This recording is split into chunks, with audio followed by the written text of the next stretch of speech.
Hello, everyone. Welcome back to Midlife Identity. I am Monica, your lifestyle coach, an author, a corporate trainer, a speaker, a mom, and a fashionista too. Yes, I love connecting with you all. I love this podcast of mine. I hope I can be of some help through my podcast. Well, now we are beginning with the season two, and I had mentioned this in my earlier episode.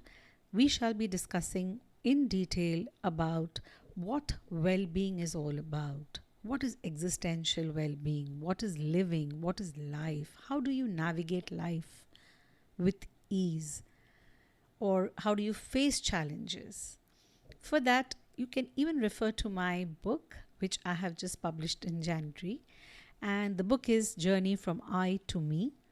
I is that personality that was shaped from by the environment, by the badges of life, by the shoulds and coulds, by what is expected out of you.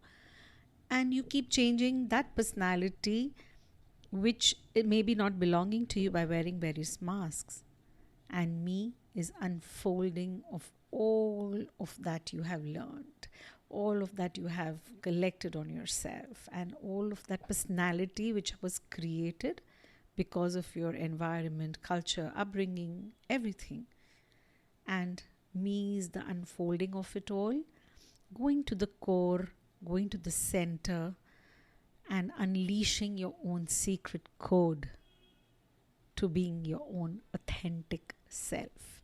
Yes, this book is written by me and it is all in real time. What I have experienced, what I turned into, and then I'm again, coming back to living my authentic life. It's my journey, what all I have experienced in my journey, how I navigated through it, and here I am in front of you all. You would find that all in this book, Journey from I to Me. Click on the Amazon link and grab your copy today. I hope my book would help you in your journey of your life too. Now, when I speak about existential well being, I speak about well being. Well being, everybody has a very different view about well being.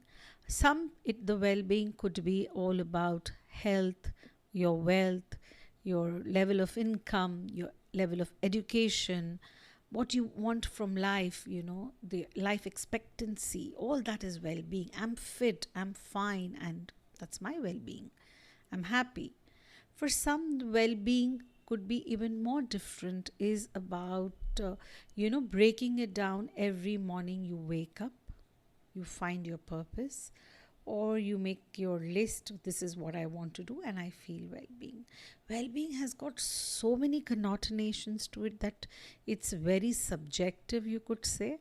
There is no one pinpoint to what well-being actually is. Do you agree to that? Take a pause. Think. Ask yourself, what does well-being mean to you? What do you understand by well-being? Well-being is generally what we've always heard around ourselves. Like they say, yeah, I'm fit, I'm fine, I'm healthy, I get out of bed, I can do my work, I can step out, I can dress up, I can do what I like to do, is all well-being. As I just said, it's subjective. Now just think more deeply. You're going out to eat a biryani. Well, biryani is my favorite. And the gratification that you get when you eat your favorite food or some tasty food, you enjoy that meal, you get that gratification, satisfaction, you're happy. They say food coma is the word I have caught on, and you just enjoy it and you say, wow, very happy state of mind. Well-being. At the same time, there is a person who maybe a very poor person who's hungry, who hasn't eaten. He asks you for food. You give that food to that person. You look that happiness on that face and you see that person eating, enjoying the meal, or he's very grateful to you for giving him that or her that meal, because that person was really hungry and needy. What kind of satisfaction do you get?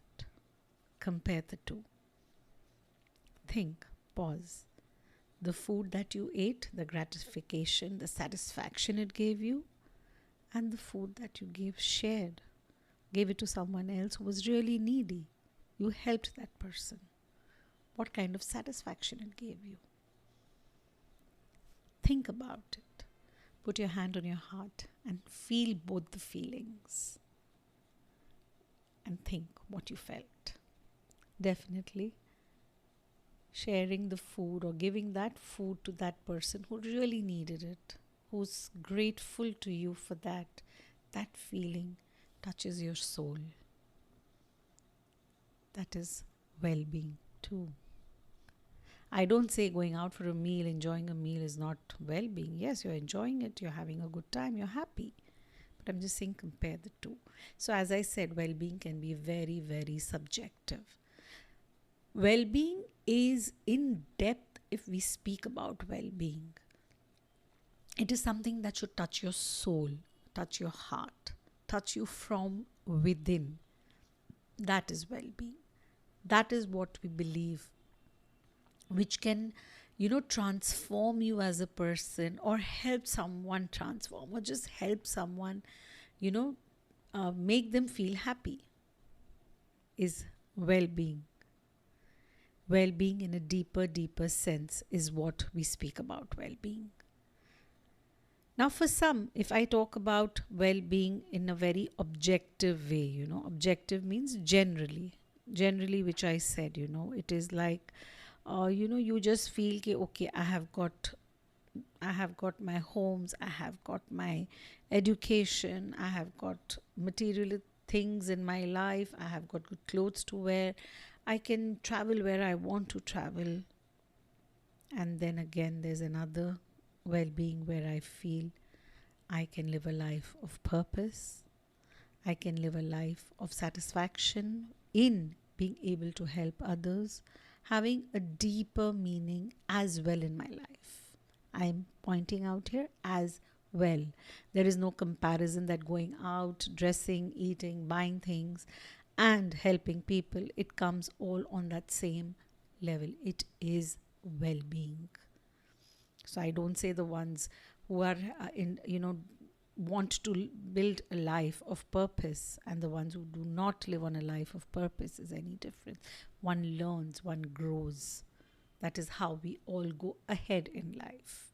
It's just that they are the two parameters of well-being, the objective one and the subjective one. Now let's go still deeper. Wow, it's getting a little heavy, right? Yes, settle down and think now what's well-being for you. Now, think going deeper, we as humans live on 4 different levels. Now you'll say, what are the 4 levels? Simple. The physical level, the social, the personal, and the spiritual. Now this is something which I was doing my research, and when I was studying as well for my certification. So in that, Carol Rife speaks about 6 categories. She says well-being can be distinguished into self-acceptance, positive relations, autonomy, that is you want your own freedom, environmental mastery, purpose in life, personal growth. Wow. Heavy again. So when I told you about 4, we are living on 4 levels. And I even spoke about Carol Rife, 6 categories. How do we integrate this? So in very simple terms. So now these terms were little heavy terms. They become like, it's going above our head. Please come back. Stay tuned. I shall speak simple language. Just stay tuned. Because if I don't use these terms, how do I break it down?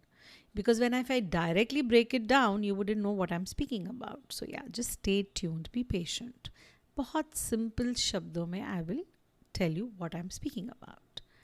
Now when I talk about physical is about all the things that we can touch, smell, taste, see around us. So that could be like about, your house, your cars, you're going out, the clothes that you buy, the restaurants you visit, you travel, or, whatever you do on a physical level, the gratification and whatever we experience on that level. So something which can be touched and felt around you, which you have achieved as well. What you can buy. You go to the supermarket, you're buying stuff, whatever you like, or you're going to a mall, you want to pick up some clothes, you're going to a restaurant for some food, you have a home, you buy a car. Whatever you can touch and see and feel, which you have achieved, is the physical level. Now we speak about the social level. The social level is about your status in society, or how do you see the people around you in society, or how do people see you in the society? How do you conduct yourself, have relations with others? How do you have your friends, your family, your relationships, what do you contribute? In what way are you a part of society? It comes to that level. Then the third level is the personal level. Personal level is, what do you understand by your talents? How much do you know about yourself? How much are you connected with yourself? So personal is you and you alone. Alone in the sense, your relationship with yourself, your feelings, what you understand, your self-worth, your self-esteem, your personal talents. How much do you know your personal talents, and how much do you think you want to explore them and bring it out? How much do you know yourself? How much of the unknown is hidden? How much of self-discovery you have done? How much of self-reflection have you done? Where do you place yourself in your own eyes and the eyes of the world? That's your personal self. Again, it can even still be expanded further when you think about it for yourself. The fourth level is your spiritual level. Now, spiritual level is not about just sitting and meditating, praying to God, or being religious, or just being, just keeping on, following some gurus or something like that. I do not speak about that. I'm not going there. Spiritual level is you yourself. We are all have a spirit inside, the soul inside us. How much are you connected to your soul? So when I said the personal, how much you're connected to yourself, and going still deeper, how much are you connected with your own soul, is your spiritual self. When I say connected with your soul, it is about dropping all your fears, believing in the unknown, believing in the universe, surrendering yourself to the universe with open arms, letting in the universe help you. You're so connected with the cosmos, with the universe, that you can see beyond yourself. You can feel the subtle, or know there is something subtle. You don't fear anything unknown. You're just, the unpredictability excites you because you have faith, because you have dropped your fears. Generally, when anything is unpredictable, we are scared. Kya hoga next? Kya pata? You become insecure. But when you have faith in the universe, you will never be insecure.